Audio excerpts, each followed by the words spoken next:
Jennifer Crumbley taking the stand in her own defense. Jennifer Crumbley, of course, being charged with being part of the conspiracy that took the lives of four students when her son, Ethan Crumbley, went and shot up a school, making her take some responsibility or attempting to make her take some responsibility for providing a weapon for her child and not doing anything to prevent such a tragedy from taking place. Joining me to discuss, Shavaun Scott, psychotherapist and author. This is a case that really has the potential to set some precedent here. Where do you think this could go, and what sort of impact do you think it could make on unfortunately, we're talking about future times and cases when this is inevitably going to happen again.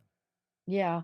Yeah, it's a tricky issue because as people have said, well, if we start holding parents accountable for one bad thing their kid does, at what point do we stop and say, that this is overdone, this is too much?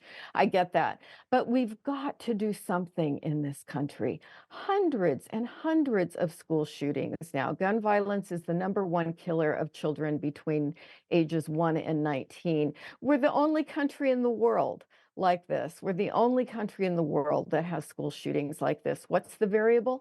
It's easy access to firearms, often these automatic or semi-automatic weapons that are considered weapons of war. And there was a recent survey, which I found really interesting. 70% of parents who owned guns in the home believed that their children could not in any way access their guns. Then the children of these folks were interviewed separately, which was fascinating. One third of the kids said that they could access the gun in less than 5 minutes without their parents' awareness. And another 50% of those said that they could access it in less than an hour with no trouble.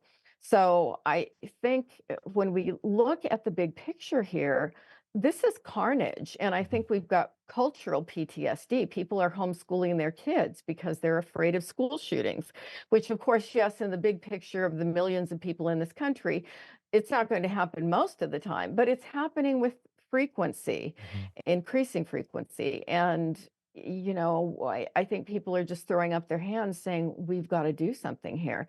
I think the evidence in this case is particularly glaring.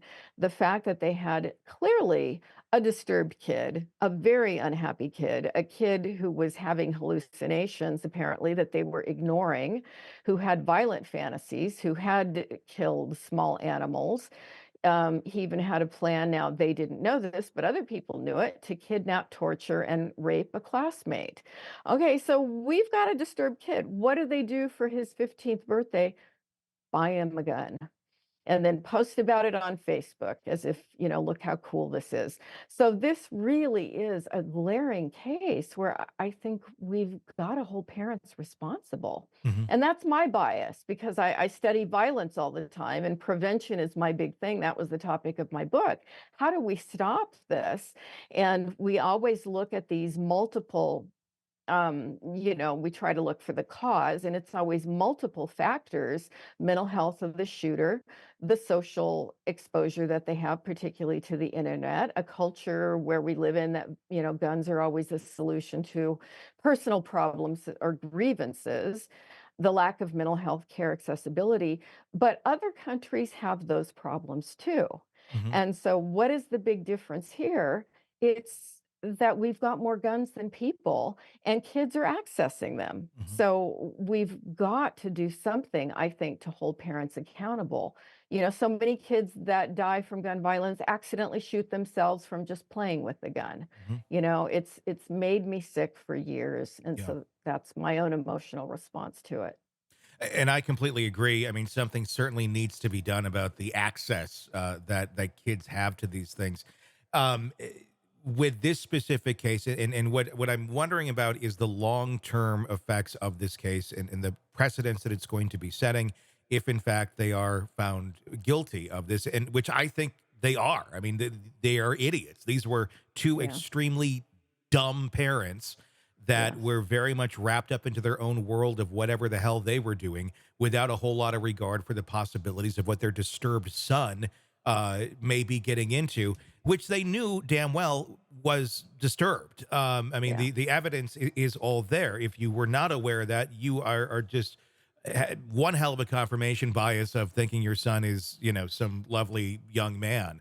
But I don't think that that is the case. I think they knew the dangers of what was going on. They were constantly meeting with the school. There was issues here. There was issues there. It's not like that wasn't glaring. But how do you legislate stupidity? Hey, it's Tony Brueski. If you like the podcast, be sure to like, subscribe, and press that bell so you don't miss any of our updates on the cases we're following for you right here at the Hidden Killers podcast from True Crime Today. And thanks